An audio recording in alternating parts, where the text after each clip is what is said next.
చాలా మంది చాలా రోజుల నుండి నాకు ఎలక్ట్రిక్ బైక్స్ ఓలా ఏథర్ ఎలా ఉంది అని అడుగుతున్నారు. సో మనం ఈ రోజు AP and Telangana riders Ola versus Ather మన రోడ్లపై నిజంగా ఏది నిలుస్తుందో చూద్దాం. ఫస్ట్ ది రేంజ్ లో సిటీ వర్సెస్ హైవేలో Ola S1 Pro 195 kilometres range అంటుంది. ఏథర్ 450X ఎన్ని కిలోమీటర్స్ ఇస్తుంది? 146 కిలోమీటర్స్ అని చెబుతున్నారు. కానీ మన రోడ్లపై ఇది నిజమా?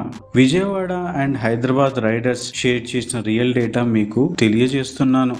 ఓలా వర్షాకాలంలో 125 to 130 కిలోమీటర్స్ కి తగ్గిపోతుందట. అదే విశాఖపట్నంలో ఉన్న రామ్ ఏం చెప్తారంటే భారీ వర్షంలో ఓలా బ్యాటరీ 35% త్వరగా ఖాళీ అవుతుంది. అలాగే ఏథర్ తీసుకున్నట్టయితే సిటీ ట్రాఫిక్ లో కూడా 100 నుంచి 110 కిలోమీటర్లు స్టేబుల్ గా ఇస్తుందంటున్నారు. అంటే ఇక్కడ మనం గమనించినట్లయితే ఏథర్ పెద్ద నెంబర్లు చెప్పదు, కానీ తెలంగాణ ట్రాఫిక్ లో దాని నిజాయితీ వేరే లెవెల్. రెండో విషయం బిల్డ్ క్వాలిటీ. మనం రోడ్లలో వెళ్తున్నప్పుడు చాలా పార్ట్ హోల్స్, చిన్న చిన్న గుంతలు వస్తూ ఉంటాయి. మరి అక్కడ ఏథర్ కి ఓలా కంపేర్ చేస్తే ఎలా ఉంటుంది? ఏథర్ వరంగల్ రైడర్స్ ఇచ్చిన ఫీడ్బ్యాక్ ప్రకారం ట్యాంక్ లా ఫీల్ అవుతుంది. ఒక్కసారి పడిపోయిన డెంట్ కూడా రాలేదంట. మరి ఓలాకు వస్తే ఎలా ఉంది? తిరుపతి ఘాట్ రోడ్డు మీద వెళ్తూ ఉంటే ప్యానల్స్ రాటిల్ అవుతాయంట. ఇది రెడ్డిట్ లో చాలా వైరల్ అయింది క్లిప్. గచ్చిబౌలి ఫ్లైఓవర్ దగ్గర ఫ్రంట్ ఫోర్క్ కూడా షేక్ అవుతుందంట. మరి స్పీడ్ బ్రేకర్ మీద స్కూటర్ పరిస్థితి ఏంటి? టక అని శబ్దాలు వచ్చిందట. ఇప్పుడు సర్వీస్ సెంటర్ విషయానికి వద్దాం. హైదరాబాద్ విజయవాడ సర్వీస్ సెంటర్ల గురించి మాట్లాడదాం. మీ స్కూటర్ కు సర్వీస్ అవసరమైతే అప్పుడు ఓలా. హైదరాబాద్ లో 5 సెంటర్లు ఉన్నాయి. కానీ ఉప్పల్ నుంచి రవి ఏమంటారంటే మోటార్ మారడానికి ఇచ్చాను, కానీ ఇప్పటికి 3 వారాలైంది, ఇంకా ఏ అప్డేట్ రాలేదంటారు. అదే ఏథర్కి వస్తే 3 సెంటర్లే ఉన్నాయి, కానీ అపాయింట్మెంట్లు త్వరగా దొరుకుతాయి. ఇంకో విషయానికి వస్తే విజయవాడలో డోర్ స్టెప్ పికప్ కూడా ఉందంటారు. అప్పుడు మరి మెంటల్ పీస్ ఎంత హాయిగా ఉంటుందంటారు అతను. ఇప్పుడు టెక్నాలజీ గురించి వస్తాం. Ola versus Ather smartness. Ola touch screen మనకు ఐరన్ మాన్ టాయ్ లాగా ఉంటుంది, కానీ ఇక్కడ మన వేడిలో ఎలా వరకు తట్టుకుంటుంది? ఒక ఖమ్మం రైడర్ ఏమంటారంటే 40 degrees హీట్ లో స్క్రీన్ ఫ్రీజ్ అయిందంట. రెడ్ లైట్ లో రీబూట్ చేయాల్సి వచ్చింది.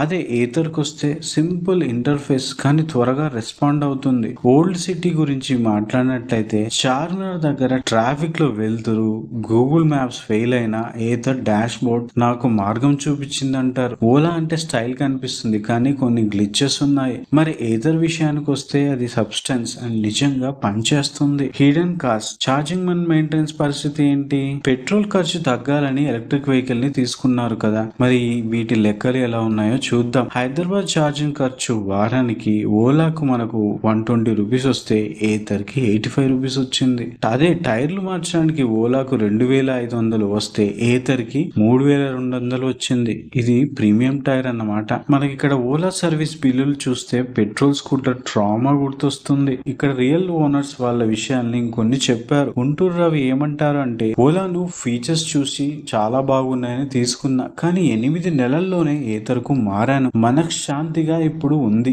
విశాఖ నుంచి ప్రియా అనే అమ్మాయి ఏమంటుందంటే ఏథర్ తో అరకు హిల్స్ ఎక్కాను. ఫుల్ రోడ్ జారలేదు, హీటింగ్ లేదు, పూర్తిగా డిపెండబుల్. ఈ సెగ్మెంట్ లో నిజమైన యోధులు మాట్లాడుతున్నారు.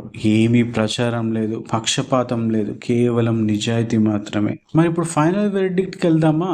ఏపీ తెలంగాణకు ఎవరు ఛాంపియన్? కాబట్టి final score card. Technology features ఎక్కువ కావాలనుకున్న వాళ్ళు ఓలాని ప్రిఫర్ చేయొచ్చు, కానీ వాళ్ళకు సర్వీస్ రిస్క్ చాలా ఎక్కువగా ఉన్నాయి. అలాగే హ్యాపీగా పీస్ఫుల్ గా హైవే మీద నడుపుకుంటూ వెళ్లే వాళ్ళకి ఆథర్ చాలా డ్యూరబిలిటీ ఉంది. నిజాయితీ ఎంతో రేంజ్ తో గెలుస్తుంది. ఆథర్ ఏమి మీకు అలాగా ఇలాగా అని ఫ్యాషన్ స్టోరీలు చెప్పరు, కానీ టైం కి డెలివరీ ఇస్తుంది. ఇవన్నీ విన్నారు కదా, మీరు ఇప్పుడు మీ స్టోరీ ఏమిటి? ఓలా మిమ్మల్ని ఇబ్బంది పెట్టిందా? ఏథర్ మీ ఎలక్ట్రిక్ సోల్మేట్ అయిందా? కామెంట్స్ లో మీ అనుభవాల్ని షేర్ చేయండి. మంచి వాటిని తర్వాతి ఎపిసోడ్ లో చూపిస్తాం. ఈ వీడియో మీకు ఉపయోగపడితే లైక్ బటన్ ను క్లిక్ చేయండి. ఛానల్ సబ్స్క్రైబ్ చేసుకోండి. Thank you friends.